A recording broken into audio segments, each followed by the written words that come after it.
Hello, welcome to the Little House Handmaids channel. My name is Charlotte, and this is your place to find how-to videos on different knitting stitches and steps, and also other various crafts. Welcome, hope you enjoy today's video. Today we're going to add another knit and purl design to our scarf. This is going to be a diamond one.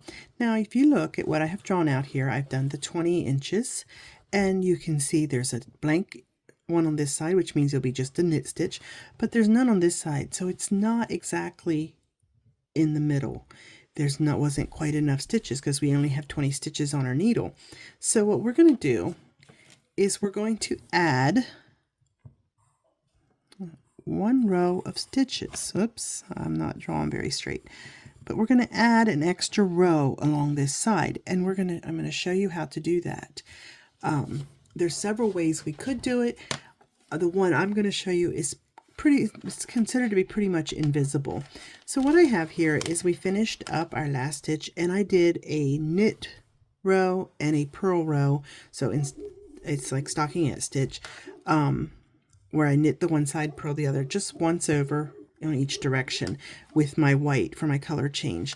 It's up to you if you want to make a color change or not, but I like to do that just for something different in this. And so what I'm going to do is I'm going to start knitting my rows. So this is going to be, I'm going to do another set of stockinette stitches here. So I'm going to knit the first one. Actually, I'm going to knit two. And now we want to add another stitch somewhere along here. So there, I've done three. Okay, so if I want to add a stitch in here so that I have my 21 stitches instead of 20, the way I'm going to do it is by making one. It's abbreviated M1, and you often see an M1R or M1L. That means make one right leaning or make one left leaning.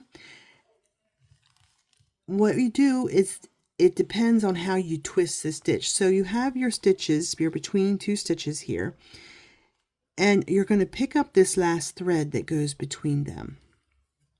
Take it and put it up over the needle.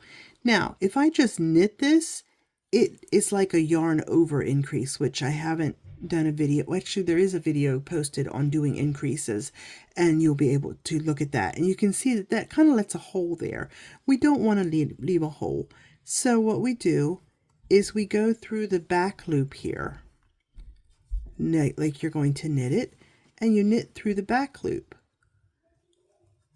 And that twists that and adds a stitch. And it's just practically invisible. So when you go on and knit, there's an extra stitch in there, and it doesn't leave a hole in your work. Now that is the one way. The other leaning way, let me pull this back out, is if we pick it up and twist it the other way.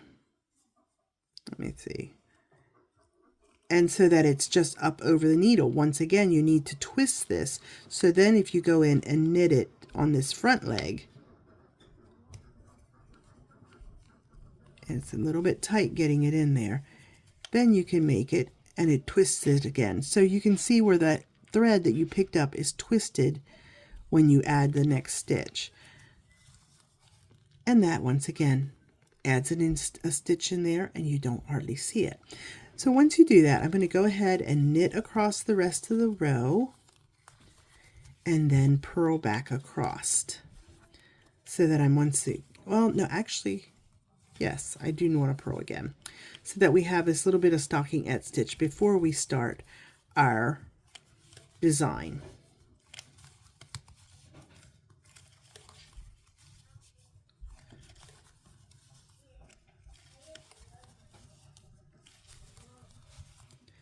So there, I should have 21 stitches on my needle now.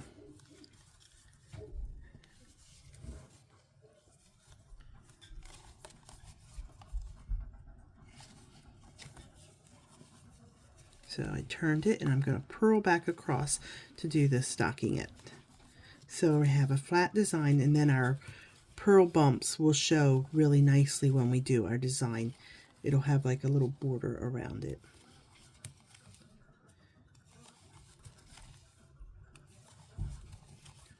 Not sure if you all can hear all the racket going on outside. It's my group of ducks. I have a gang of ducks at my house, and they wander around free range, and they are standing right outside this window quacking about stuff. I think my husband went out and fed them this morning, and that's why they're out there making a ruckus. Okay, we are back across there. Okay, so now we are ready to start on our row. Now, looking at our chart, we're going to be starting on this side because this is the front facing. Now on this one, instead of doing the little dashes or the little dots, I colored it in so it shows up better on the video, so you can see what we're talking about. So the colored in ones, we're going to purl or make them purl on the right side. If we're on the wrong side, it'll have to be a knit stitch because we'll be doing purl for the wrong side. So we're going to start by knitting one, and then we're going to purl one, and then we have 5 knit stitches and then purl one, 5, purl one, 5, purl one, and then knit one. So let's work that row across. So we knit the first stitch and then purl one. Go back to knitting and knit 5. 1, 2, 3, 4, 5. Purl one, knit 5. 1, 2, 3, 4, 5. Purl one, knit 5. 1, 2, 3, 4, 5. And then we end with a purl one and a knit one.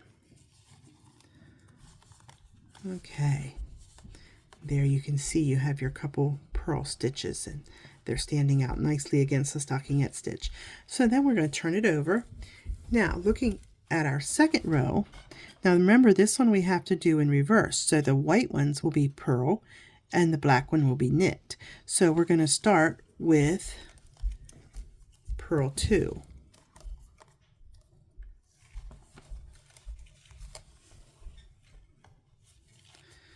So we'll purl 2, knit 1, and then we purl 3, knit 1, purl 1, knit 1, and then we're back to the purl 3. So we're going to start with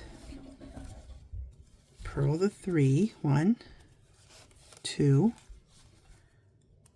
3, knit 1, purl 1,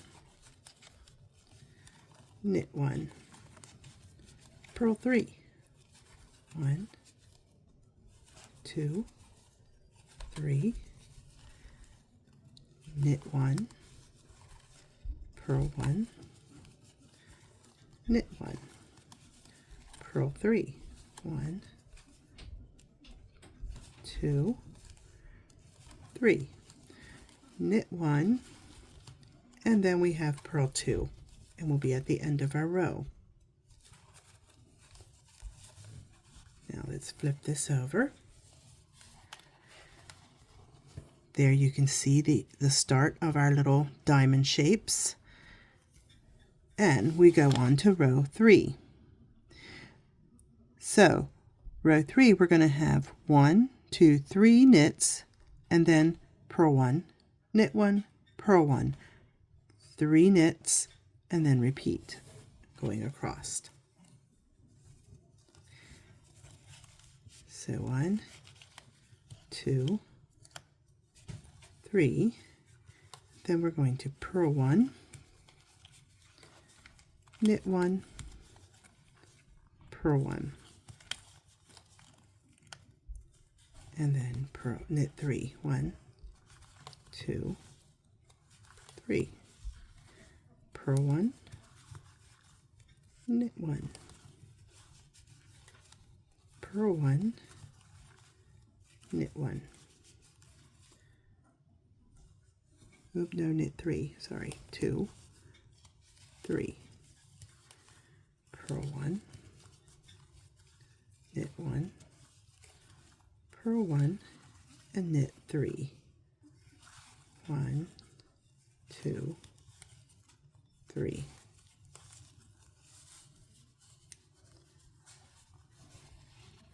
And we're going to continue up the pattern like this. Now we're at the next row, so we're going to be turning it over again. And we're going to do purl 4, knit 1, purl 5, knit 1, purl 5, and you continue on up the pattern until you reach the distance that you want. Okay, I have worked the whole chart, and then I did a couple rows of stockinette stitch here at the top, just so it's similar to what's here at the bottom, so that it has the pattern. And you can see this pattern shows up quite nice with the nubs from the purl stitches, the purl nubs, and all the stockinette stitch in between. It makes that little diamond stitch show up quite nice. It shows up a little bit on the back, but not as much as it did on the front.